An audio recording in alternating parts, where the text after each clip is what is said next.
just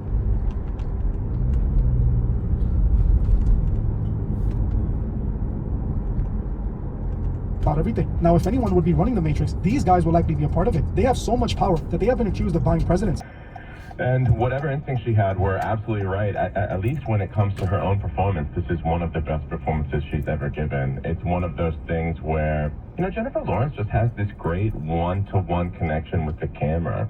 She can appear to not be doing very much, but you understand. The Combs sex trafficking trial resumes.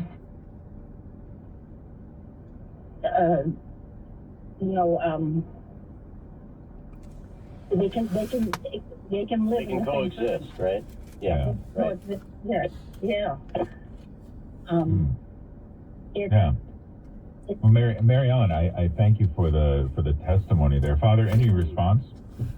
Well, yeah. Thanks for calling and sharing that story, Marilyn. It's very personal to you, and I think it can really be helpful for people that are listening today. And like you say, how do you exactly parse out? How do you exactly discern to what extent your faith life and your prayer helped you, and to what extent some good therapy and good medications help you?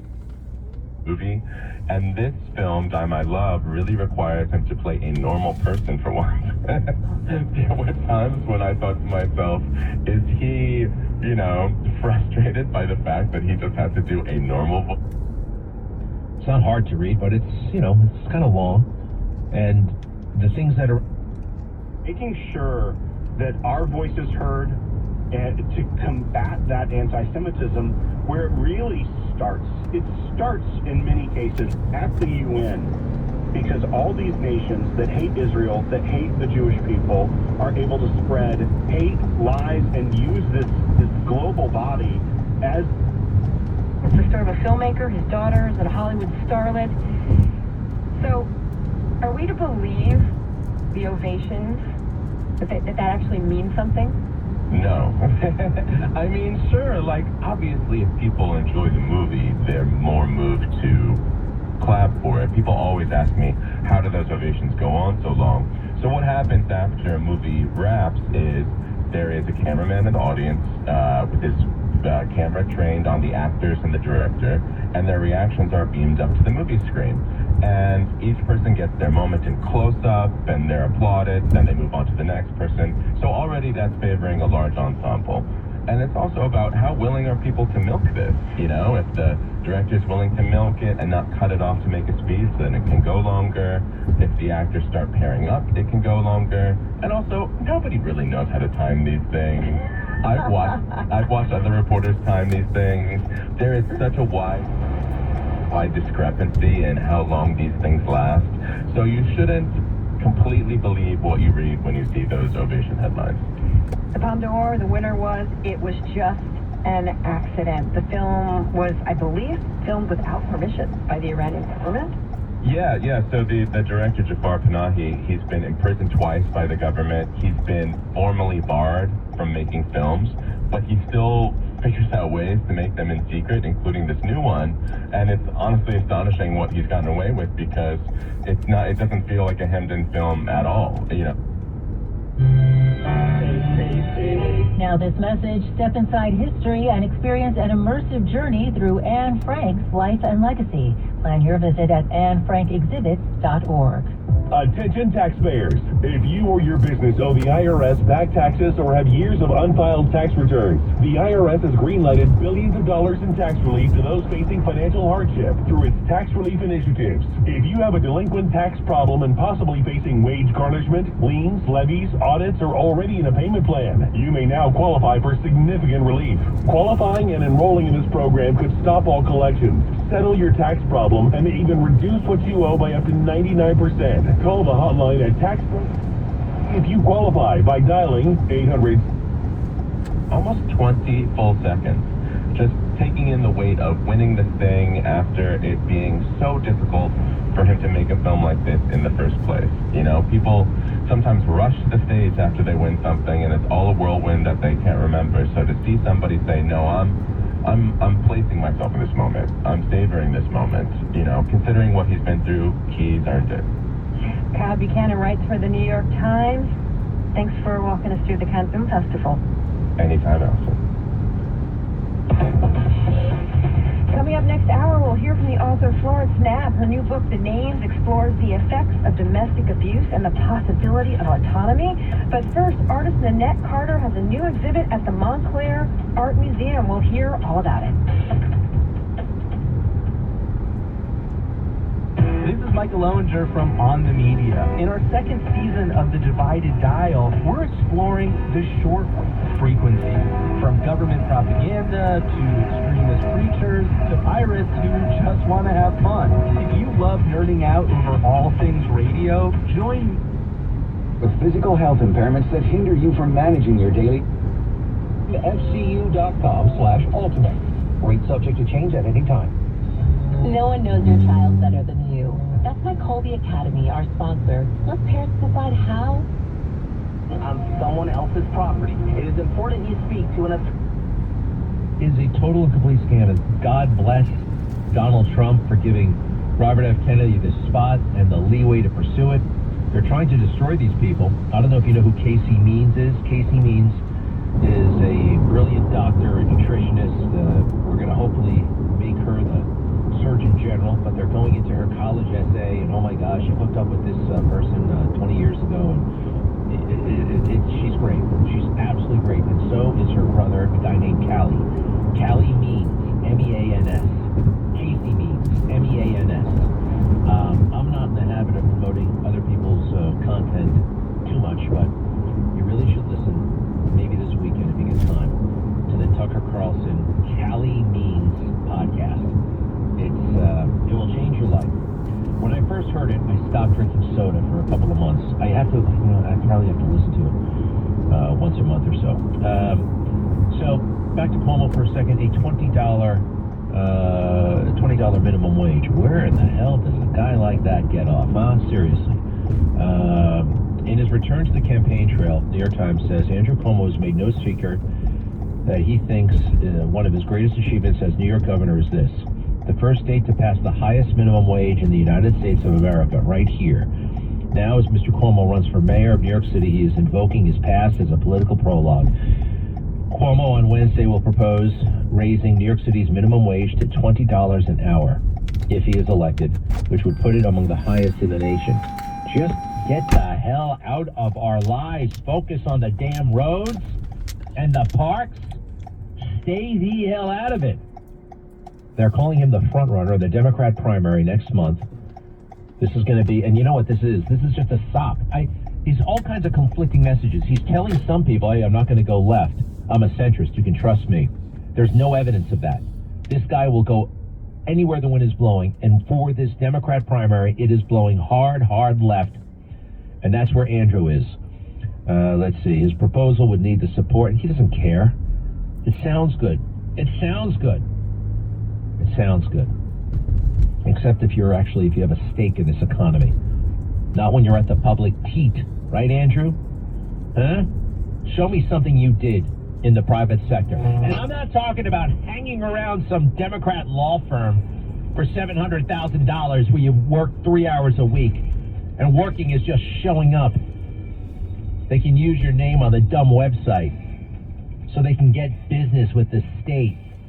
You savage. You are an outright savage, and you know it. And you ain't going to be the mayor. I guarantee it. Be right back. As it gives it. It's a God-given right enshrined in the And New York opinions. That is 100% on target. The world famous and American original Talk Radio 77 WABC and WABCRadio.com. Greetings to you. This is the frequency. Hello, Larry Harrison with you. You were listening to Rush Limbaugh. Get up, 5,000. This is how it... If you are just a foreign student that is trying to come here, you don't have those constitutional rights protections that you could immediately go to court over. And now, some may try. There are novel legal theories that go in there. But the vetting process is established. We vet refugees, are supposed to. I mean, these processes exist.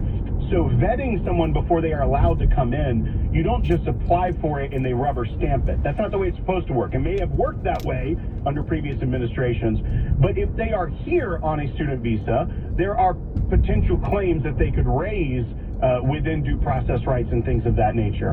What this is doing, and this isn't even canceling student visas, that's a different issue altogether. This is just saying, right now, no new appointments for student visas while we rework this vetting process. And so, if someone is denied it, I think we are likely to see people try to go to court on this. I think a lot of those could get thrown out, depending on the jurisdiction, just based off the fact of you weren't afforded this visa yet. Therefore, you cannot claim a U.S. constitutional right. You're not in the United States. You're not here on a visa. So we'll see how that shakes out. It also depends a lot on the jurisdiction that is brought here. But these individuals would not have in the U.S. court system, theoretically, the rights to due process under our Bill of Rights and Constitution because they aren't here yet and they don't have a visa yet. What he said. Phone lines are open for you. We have two lines open, 1-800-684-3110. 1-800-684-3110. We're going to take all the calls we can in the final segment of the broadcast. But before then, we're going to be joined by former Director of National Intelligence, Ambassador, and our good friend and member of the ACLJ team here, Rick Grinnell. We got some big updates about this, of course, the student visa situation, and an update from the Kennedy Center that you're going to enjoy hearing. Again, phone lines are open for you, 1-800-684-3110. Ready for a new perspective on phase 2? But it's different from J.D. Vance. Number one, he is like universally beloved, all right? MAGA likes him, middle of the road likes him. He's all the right moves. We're seeing all the right moves from him. The fundraising apparatus. It's not something I spend a lot of time thinking about, but the pros spend a lot of time thinking about the money, the fundraising. President Trump is allowing J.D. Vance to talk to all of the donors, the top donors. Usually they're very, very jealous and they're protective of these lists that they have, and you got to go out and do your own fundraising. Nope. Everybody who gave money to Trump is giving money to Vance now, and Trump is totally cool with it. President Trump, by the way, he's keeping his political operation like that thing is growing and growing and growing. Usually, when an incumbent president wins re-election, and that's basically what happened for President Trump, right? He can't run again. He's not going to run again. I mean, that's not, it's not, you'd have to change the Constitution. It's too hard to do that. Some could argue, they'd look at it and say, you know what, actually, the Constitution says you can't be reelected like consecutively, but if you skip a term, maybe you could, I don't know, maybe you could, but I don't think he's going to pursue that. He will be 82 years old, and it's too far down the road. He wants to get everything he can get done. You know, I'm starting to think about it, the midterm elections. Oh, the midterms. It always sounded like, give me a break, the midterms. All right, that's, you know what, the midterms. I don't like to obsess about the midterms, but I'm a little obsessed about the midterms. We got to keep the majority, that House, the good guys. I'm not a Republican, but I align with the Republicans. I certainly align with MAGA. I try to tell people that you could be MAGA and not a Republican. You could be MAGA and a Democrat. Charlie Rangel just died, right? I bet I can find a picture of Donald Trump and Charlie Rangel having a good old time together. Because Charlie Rangel, dead at the age of 94, long-term congressman, Democrat. What about this guy? A common sense Democrat. He believed in having a border. He knew that sexualizing children was wrong. He actually was an aggressive proponent of the war on drugs. People don't realize that silly conspiracy theories took off and said that, well, the war on drugs was actually a war against black people. And it was the Nixon administration's plan to no, it wasn't. Charlie Rangel actually went to the Nixon White House and begged for a more robust response to the drugs that were harming his neighborhood and so many others across the country. MAGA is, I see it as a big, beautiful kind of movement. Lots of room for a lot of people. If you believe children should be allowed to be children and they shouldn't be confronted with this transgender nonsense, and girls should be protected and we shouldn't get into foreign wars and then lose them, if we have to get into, it's all good stuff. There's nothing to disagree with, really. Hey, he's here. Oh, wonderful. One of my favorites. He is he's a strong opponent of Andrew Cuomo, and he has every reason in the world to be so. Peter Arbini joins us once again, a New Yorker.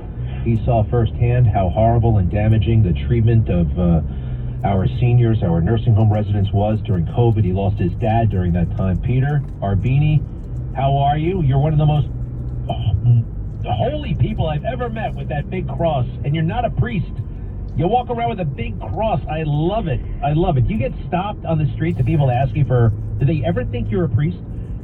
No, they don't think I'm a priest. They always ask what the cross means, but and it just means something to me, so I wear it and display it. It's beautiful. I mean, it's big. It's not like, it's not under the shirt. It's over the shirt. And I'm sorry to go down this road with you, but I think it's a very important road. Tell us more about your faith, if you don't mind. Well, I grew up Syrian Orthodox and Maronite Christian because my father was Syrian Orthodox and my mother was Lebanese Maronite. And both churches are in the same neighborhood, Brooklyn Heights, the mother churches. And we grew up in Cobble Hill. And my father lived in Cobble Hill in his father's house for 89 years. And he met my mother on the corner where she lived in her mother's house. So we have a lot of deep roots in the Cobble Hill community in, the Middle Eastern. But I've been here, both my parents were born here.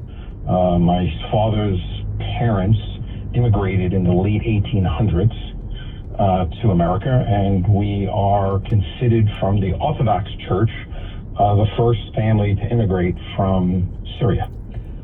Well, it's very, very impressive and very beautiful.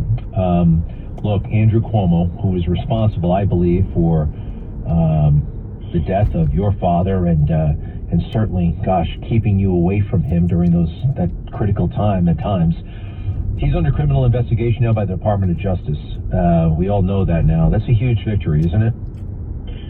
Yes, and I think it's just the beginning. The criminal referral that came from Congress because he made a calculated decision to deceive, that he never read the July 6th report, is just cracked the door open and is probably the least of his problems in criminality. When you look at the CDC guidelines that he says he was following, the Trump CDC guidelines, when you look at state law 415.26, and all his other lies of how this all potentially tied all of this into his book, where he profited from making government decisions that were not in the best interest of the people. They were in the best interest of his book contract. And that is where I think the DOJ will go. And why it's relevant to the criminal referral that came out of Congress was that the July 6th report, which this executive chamber staff who edited that report to falsify the death toll, Governor Cuomo personally edited it, but he didn't recall. 2 days after it came out, there was a bidding war for his book that started with 3 book publishers. By the end of 3 days, he had a $5 million book contract. Those dates and that, it's too close, and it's the same people. And when you falsify government reports and people are dying, and if you withhold information from the public, whether it's the nursing homes, the hospitals, medical professionals, people like myself, when you withhold information from us and more people die, but you did it for a book narrative, the self-appointed pandemic god, I think that's where his real potential criminality is. And I hope that the Department of Justice open the door and will go through that door and really look at the July 6th report, how he suddenly forgot that he edited it, but he wrote a 300-page book off of his memory the entire summer of the pandemic. So I think it's a fair investigation. Some people say it's political, and all I say is he lied. And when government officials lie and they profit from it and people die, there should be an investigation from both parties. Doesn't make a difference to us. Well, an investigation is certainly not a political lifeline. Not an easy stroll to City Hall, which by some appearances he's having, but I think he's freaked out behind the scenes. Hey, when did you say he signed that book deal? When did the negotiations for the book deal happen? Well, the first contact of the book publisher, the first known contact from the Assembly report, was March 19th of 2020. That was what doomed our families, because that already planted the seed in his mind that he could write a book and captivate this pandemic that was pursuing. And then it went all the way, it came out in October, but by June 10th, he signed, July 10th, when he received the $5 million book contract. July 6th, the DOH report came